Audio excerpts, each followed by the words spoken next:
Hello and welcome to another section in further mathematics. In this section, we'll be looking into the topic, the set theory. But before that, let us review our previous lesson. Okay, welcome back. Now, from what we have right in front of us here, the topic is set theory. Now, what is a set?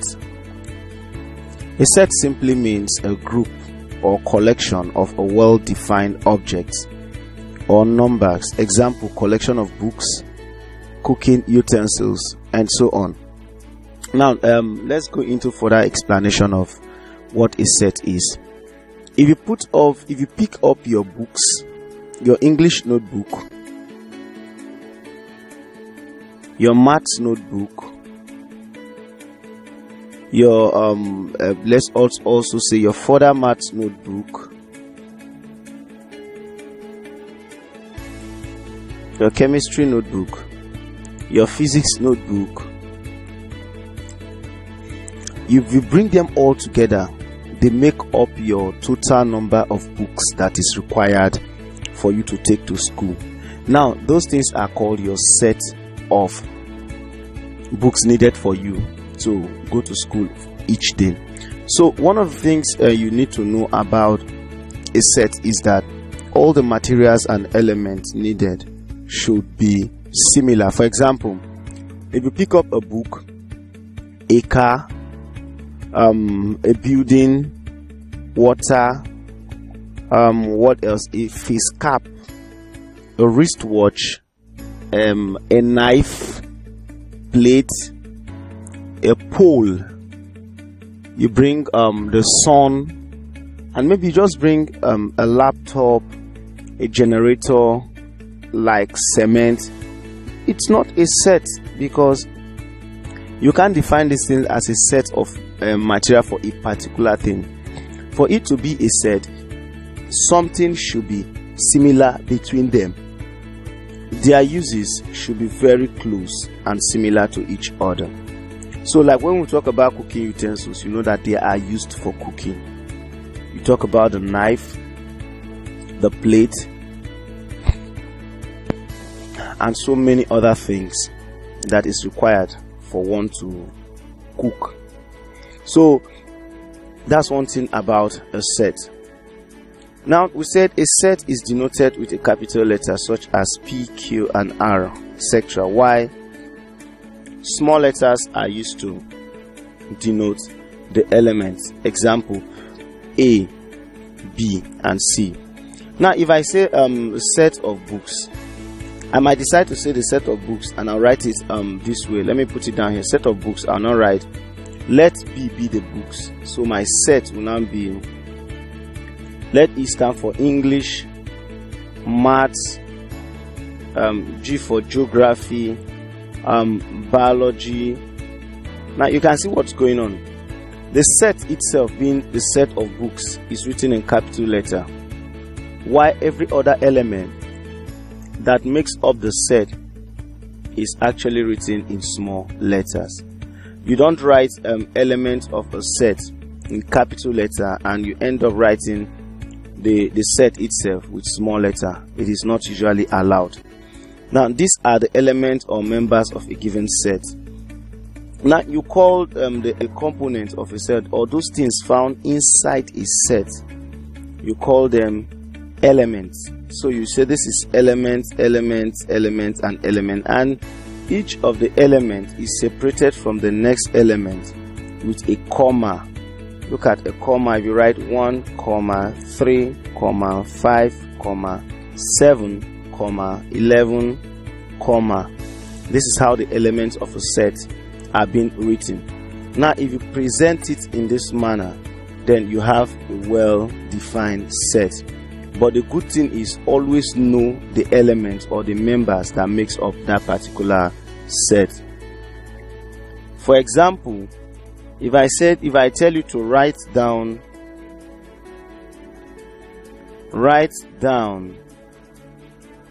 the element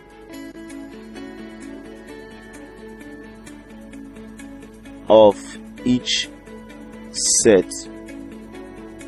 For example, I say A, odd numbers from 1 to 20. Odd numbers from 1 to 20. Let me say another element B. I'm writing factors of 30. What we'll be having here at this point is, when we talk about factors of 30, are those numbers that are divisible by 30. I'm starting from 1. Now let's do solution to the first one. Solution to our first question. Odd numbers from 1 to 20. Now when you talk of odd numbers, what are odd numbers? Odd numbers are those numbers that cannot be divisible by 2.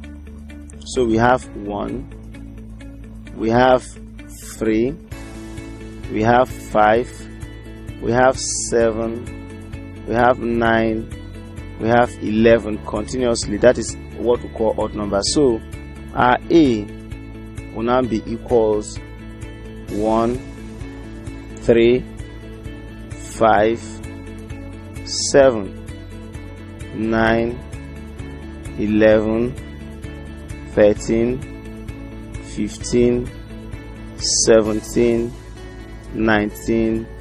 You stop at 19.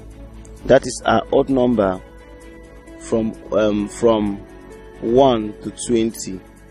You stop at 19, but remember to separate them all with a comma. Now this is the answer to this. Now if I say the B part of it, the factors of 30 include those numbers that are divisible by 30, and it always starts with 1 because 30 can divide 1. Factor of every 1 is a factor of every number. 1, 3, 5, 6, 10, 15, and 30. These are the factors of 30. So these are the sets of the elements. But one thing I want you to know, there is a word called cardinality. Cardinality of a set.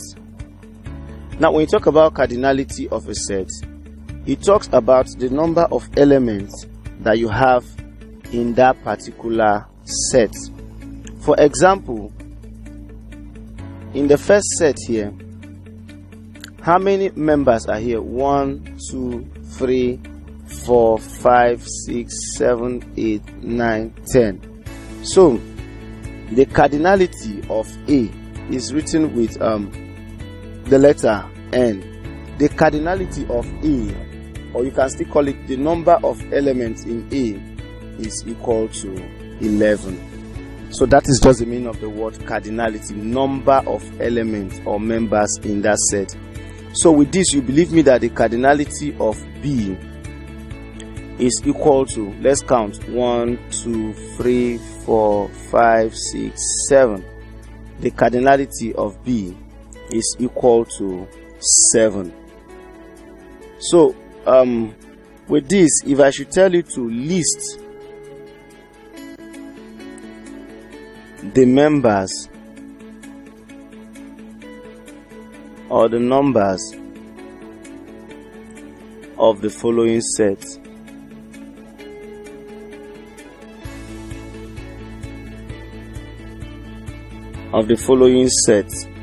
okay, let me show you. This is called the set builders form. Now this is a set. What this implies, or what the meaning of this is, that when you have 5 here, now if you watch, x is bigger than 5. So just go one side and write it. X is bigger than 5, so x can be 6, 7, 8, 9 to 100. But in this other side, they are telling you that x is less than or equal to 8. So you stop at this point, 8. So the value of your b will now be equal to 6, 7, and 8. That is a set. If you are being given another set, let me say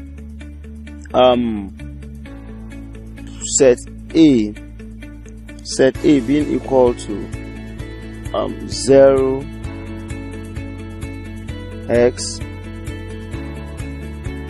5. They are telling you now that x is equal to 0 or greater than 0. So you now write 0, 1, 2, 3, 4, 5, 6 continuously. But in this other side, they are telling you that x is less than or is equal to 5. So that's to say you're stopping at 0.5. So A is now equal to 0, 1, 2, 3, 4, and 5. Now this is the value of your A, and this is the value of your B. That is how to translate the set of numbers into a given set builders form. So I would like to say thank you for joining us in this lesson. To refresh your memory on what we've just discussed, please take the test that will appear in your screen. Always feel free to give us feedback in our comment section. You can send your question to our comment section. We'll be very happy to give response to them. Thank you and see you in our next lesson.